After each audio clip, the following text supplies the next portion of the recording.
हमारा DBMS में अभी तक जो टॉपिक चल रहा था वो था कन्वेंशनल डेटाबेस। ठीक है, कल हमने स्टार्ट कर लिया था कन्वेंशनल डेटाबेस को। तो इसमें पढ़ा था कि ये जनरल टर्म होती है कन्वेंशनल डेटाबेस, ठीक है, जिसका मतलब होता है कलेक्शन ऑफ फैक्ट्स जो डेटाबेस के अंदर होते हैं। और इसमें क्या होता है, कुछ फॉर्म में कुछ क्वेरी होती है, ठीक है, क्वेरी लैंग्वेज जो कि हमारे एक्सेस किए जाते हैं और मैनिपुलेट किए जाते हैं इसमें, ठीक है। और फैक्ट्स जो होते हैं ये एक्सप्लिसिटली स्टोर किए जाते हैं डेटाबेस के अंदर, ठीक है, ताकि हम इनका कोई यूज़ कर पाएँ। और अगर नॉट एक्सप्लिसिटली होते हैं, रिप्रेजेंटेड होते हैं डेटाबेस के अंदर, तो हम इसको डेटाबेस कंसर्न होता है हमारा। तो एग्जिस्ट और नॉट एग्जिस्ट वाला पॉइंट था, ठीक है। अब इसका हम एग्जाम्पल हमने कल के वीडियो में कवर नहीं किया था, तो आज हम जो कर रहे हैं वो कवर इसका एग्जाम्पल करेंगे, ठीक है, उसी के आगे से points. Suppose we have a conventional database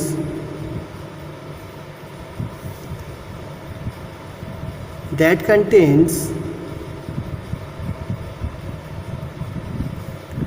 the two facts। तो अब सपोज करते हैं हमारे पास एक कन्वेंशनल डेटाबेस है, ठीक है, जिसमें हमारे दो फैक्ट हैं। दो फैक्ट कौन कौन से? एक तो फैक्ट हो गया जॉन इज़ बिल्स फादर, ठीक है। एक तो फैक्ट ये हो गया कि जॉन क्या है, बिल का फादर है। और सेकंड फैक्ट क्या हो गया, बिल इज़ ड्रेक फादर। और बिल क्या है, वो ड्रेक का फादर है, ठीक है। So now most people will quickly realize that John is also Drake's grandfather, assuming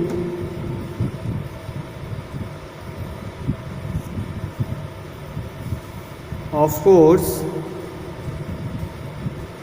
that the two bills are the same person,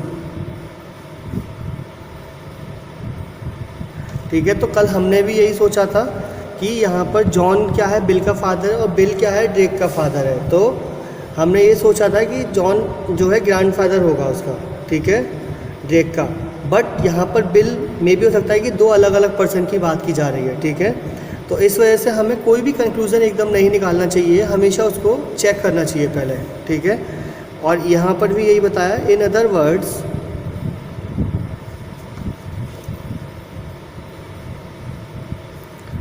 this fact is implicit in the two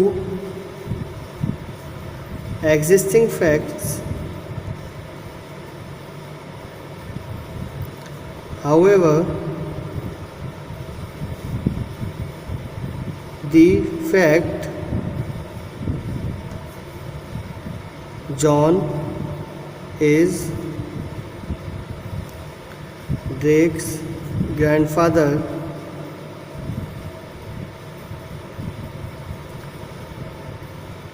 is not stored in the database.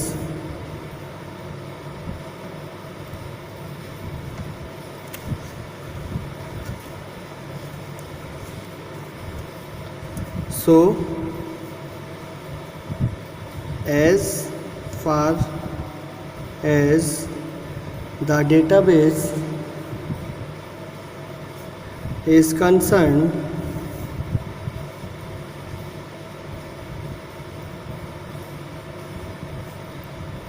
there is no relationship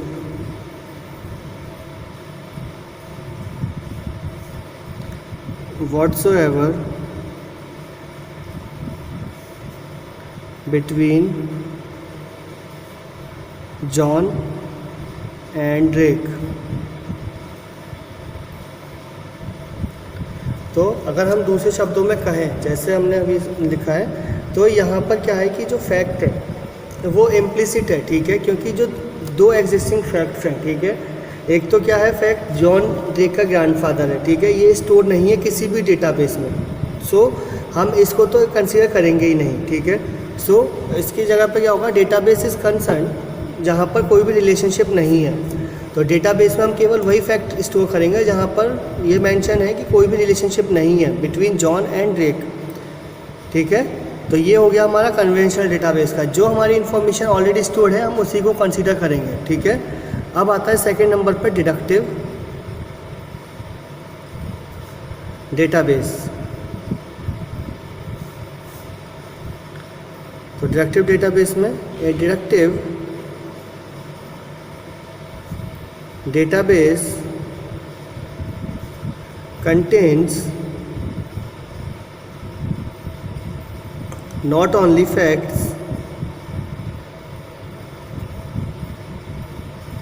but also general rules। तो deductive database में केवल facts ही नहीं होते, कुछ rules भी होते हैं जो जनरली हमारे यूज़ होते हैं, ठीक है। Second point, these rules can be used to deduce new facts that are not explicitly represented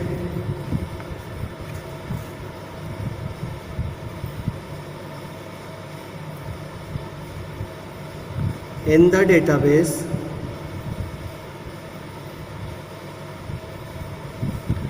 that is, data can be stored implicitly। तो रूल्स क्या हो सकते हैं, रूल्स हमारे यूज़ हो सकते हैं डिड्यूस करने के लिए कोई भी नए फैक्ट्स को, ठीक है, नए फैक्ट्स को ऑब्टेन करने के लिए, जो हमारे एक्सप्लिसिटली रिप्रेजेंटेड होते हैं डेटाबेस में, बट ये स्टोर हो जाते हैं इम्प्लिसिटली, ओके। थर्ड पॉइंट है फिर, now consider the following deductive database.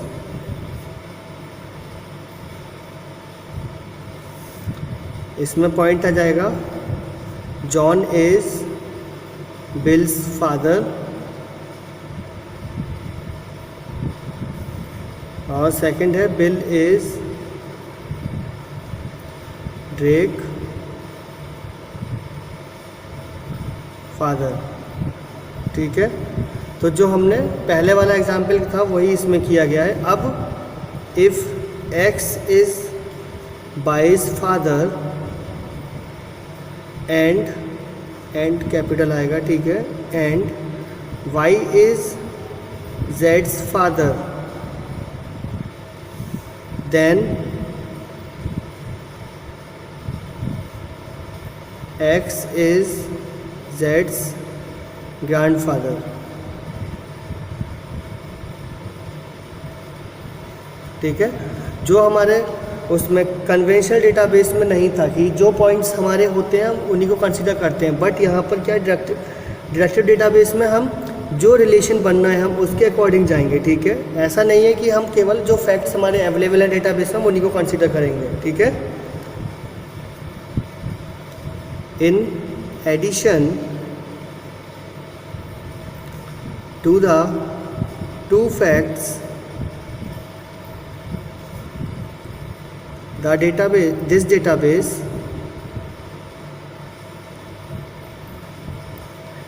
also contains a rule that specifies the grandfather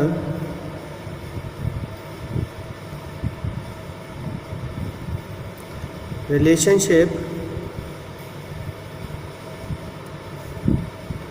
between a pair of entities.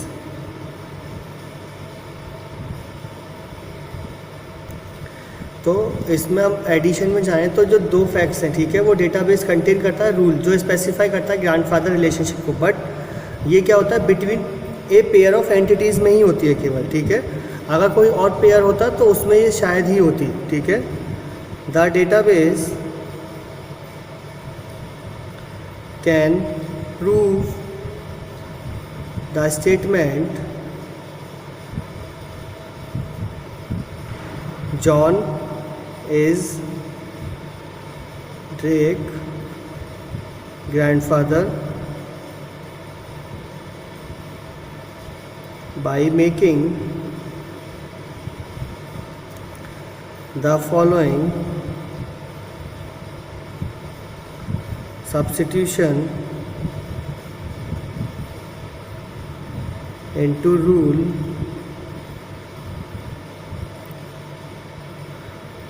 x equal to John, y equal to Bill,